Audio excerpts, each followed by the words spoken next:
Hello. So today we're going to go over stillness practices. So if you'd like to transcend reality using nothing but stillness, this video is the video for you. Unlike most people who try and convey this sort of thing, I'm going to go at it in terms of exercise science, physiology, breath control, apnea, cardio, anaerobic activity. And so most people have dabbled in that sort of thing, basically exercise science. Like most people have dabbled in that because we use exercise science primarily to control the physique of the body and the ability of the body. So you use exercise science to develop certain abilities, right? And so most people have studied exercise science a little bit. The corollary here thing is going to be that that sort of burn, that sort of suffering that you push through when you get results from exercises is the thing that we're going to look at here, and that is actually stillness. And so if you've ever obtained success from any sort of exercise, you have used that to generate the equivalent of stillness in yourself via that activity. Since stillness is obviously very difficult to notice, you attribute all of it more or less to the activity. Okay, so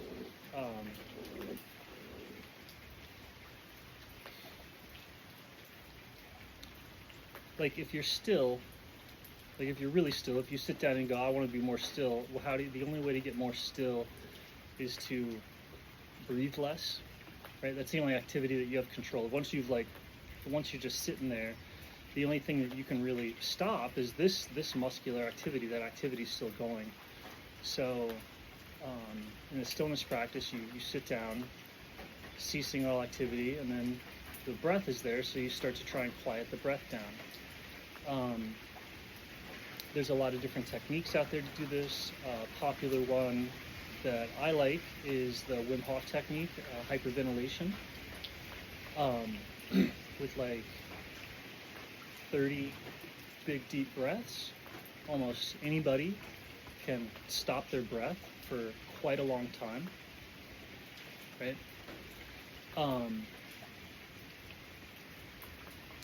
And so what happens if you monitor yourself in these situations, like with an SpO2, I highly suggest getting one of these. You can do this sort of work on your couch. You'll notice your SpO2 will start to drop after a minute or so. And it'll be at 99 or 100%, and that means that your blood is completely saturated with oxygen. As you still yourself, as you go into stillness, the blood will start to desaturate. You'll use up all the oxygen and you're breathing less, right? So if you do that enough and you slow your breath down enough, the oxygen will start to desaturate, or the blood will start to desaturate of oxygen. Most people panic around 93%. It's pretty easy to figure out how to go down to 75%, 50%. Like if you're doing a Wim Hof breath hold, for instance, you're probably dropping down to 50% SpO2, at least after you've gotten comfortable with it. And so that's what you're doing, is you use up the oxygen in your blood. And that starts to become like difficult. If you're just sitting there doing nothing, it's kind of systemically difficult, or what you would call psychologically difficult. But you can also cause the same effects with exercise or with movement. And so when you're doing sprints or when you're doing cardio or something like that, especially when you're doing sprints, you're going until you run out of air. Well, what do you run out of air from? You run out of air in the blood. So an all-out sprint will start to suck all the oxygen out of the blood faster than you can put it in. So you don't have to do any breath control. You can be hyperventilating, and you're running so fast and so hard that it still sucks all the oxygen out of the blood. And eventually you hit a wall where you've sucked too much oxygen out of the blood and you can't get any more out. And there's these walls, there's these suffering thresholds that you push through. And when people do that, when you do that over time, you develop access to kind of like the energy or the intensity of that threshold. And the more you go there, the more you can just access that threshold, and the more it is just kind of like what you are and where you come from, right? Like you just, once you learn how to use a part of your body, that's how you like butter your toast, that's how you take a shower, that's how you do whatever. And so this is the systemic change that people see whenever they do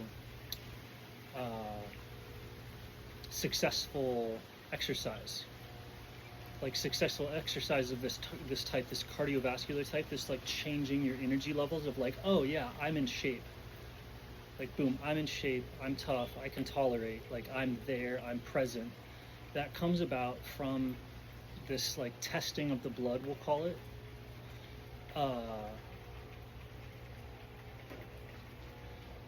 And so a lot of people have figured out exercises and methods and techniques to like cause this testing of the blood, right? Which, if you wipe everything else off the table, just sit there and do nothing, do absolutely nothing, and this test will come to you in its utmost intensity. And if you practice at it every day, you get to take it over and over and over as many times as you want every day, as many times as you want. You can practice this. There's nothing stopping anybody from having the systemic effect of the best exercise on earth, the most correct intense stillness, the most correct intense cardio. You can tax and you can stress your body with no impact, just through stillness, just a lowering of the breath and your blood oxygen. You can drop it down to 75, 85% and just keep it there. Like only breathe in enough to keep it up to 90. Only breathe in enough to keep it up to 75, go between 50 and 75. What this simulates systemically in its totality is you out there running, and you're running at a certain rate, and it's like, well, how long can I sprint? Like, how deep can I go into this? Like, how long can I go? And what you're doing is, if you were to have an SpO2 monitor, you'll notice that a trained athlete is dropping into those levels. And as the blood kind of like pulses, and as an athlete or a person gets into this, you can start to like move with this like deep, powerful energy. And a lot of people can do this, and they're basically performers, or they're real life people that use their skill. Right? This is what makes a real special forces operative. This is what makes a real dancer. They somehow figured out how to sense or feel or notice like the power contained in their blood, in their will. So some people are born with it. You can develop it via exercise, or like absolutely, just doing absolutely nothing.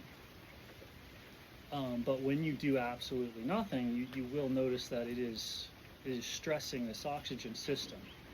And that stress of the oxygen system is what all the other exercises are accomplishing.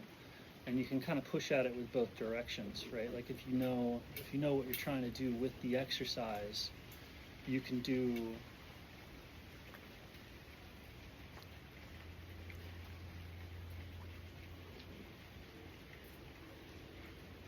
some things would be more possible, like jogging or running or sprinting or getting the demand up, and paying attention to or monitoring the supply. And like, yes, there is like this, people, you get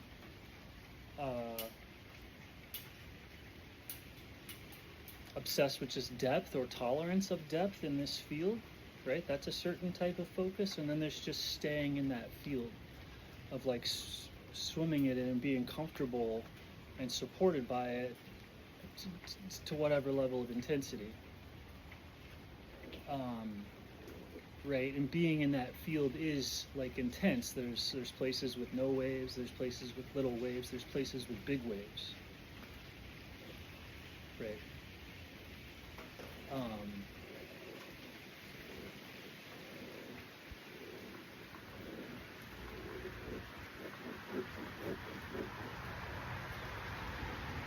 And so that's basically stillness practice, like in a nutshell.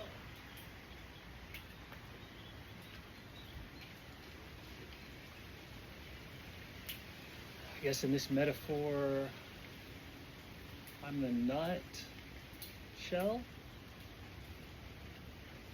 and then that, what I just said was the nut.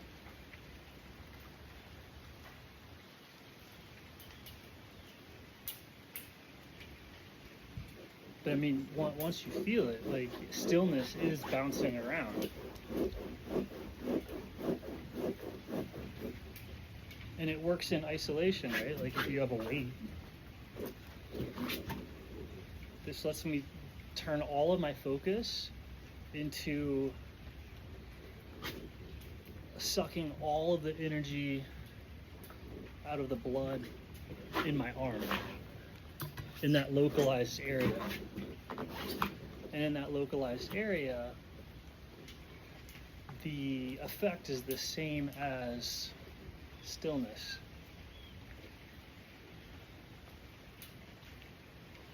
And then that's the same as the burn.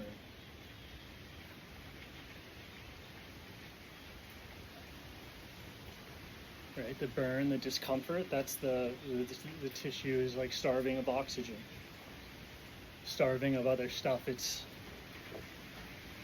right, the same thing is happening as if you were slowing down, as if you were doing nothing. And so that pulls all those metabolic chains under tension, or it puts them under pressure, right? Because you're also not releasing CO2 as much. There's an expel. There's an outward flow of the metabolism and an inward flow. Like one gets pulled taut, the other one comes under tension, right? So the actual tension of the body becomes automatic and systemic, as does the expansion and the outward pressure. So from stillness, you get two very powerful forces that you're normally accomplishing with like muscular tension or like abdominal pressure. So abdominal pressure can release once the pressure and the expansion from the stillness has grown enough that it can actually take over in that role. And so that's why a lot of the times, because that pressure is so weak, it's difficult to give weight to it, to actually feel it, and to train it. So different techniques like traction, my hose breathing stuff, takes enough of the pressure off of it so that you can start to feel that deeper tension caused from controlling the breath and that expansion, right? Because it's more from controlling. The contraction and the expansion is already there in the breath. It just has to be felt and kind of controlled. So then both tension and expansion become more akin to like surfing rather than or sailing rather than like a personal activity.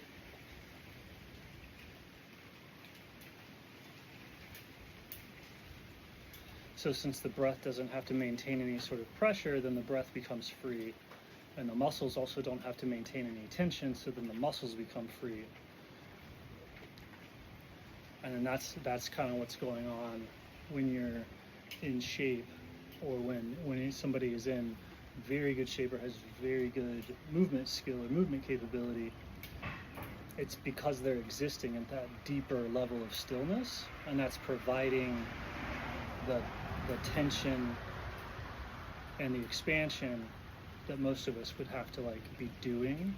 So they're free to sort of move and be in a more like fluidic, expressive, or powerful way.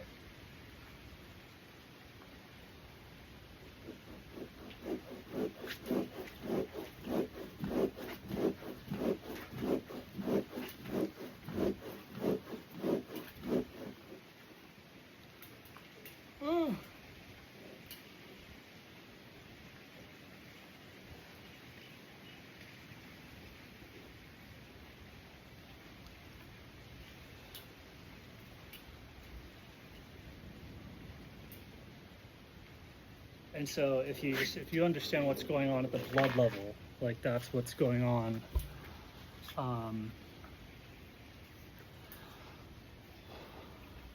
With like generalized fitness, it's like the blood tendon, and it's also like the blood tendon. Like as you pull the oxygen system taut, there's also the CO2 expulsion. There's like an outward flow as well. So everything can be done with that, which would be similar to like being in water and like totally letting go and having the water like float you, right? So the entire body can be maintained just with stillness. It's probably what's going on with like incorrupt relics or incorrupt saints. They're like so deep and so still, they've become this like very large wave, and that wave is here for a very long time. So since they're that deep, huge wave, their relics decay at what seems like a slower rate to us, because our smaller, more shallow wave is like moves by and is gone quickly.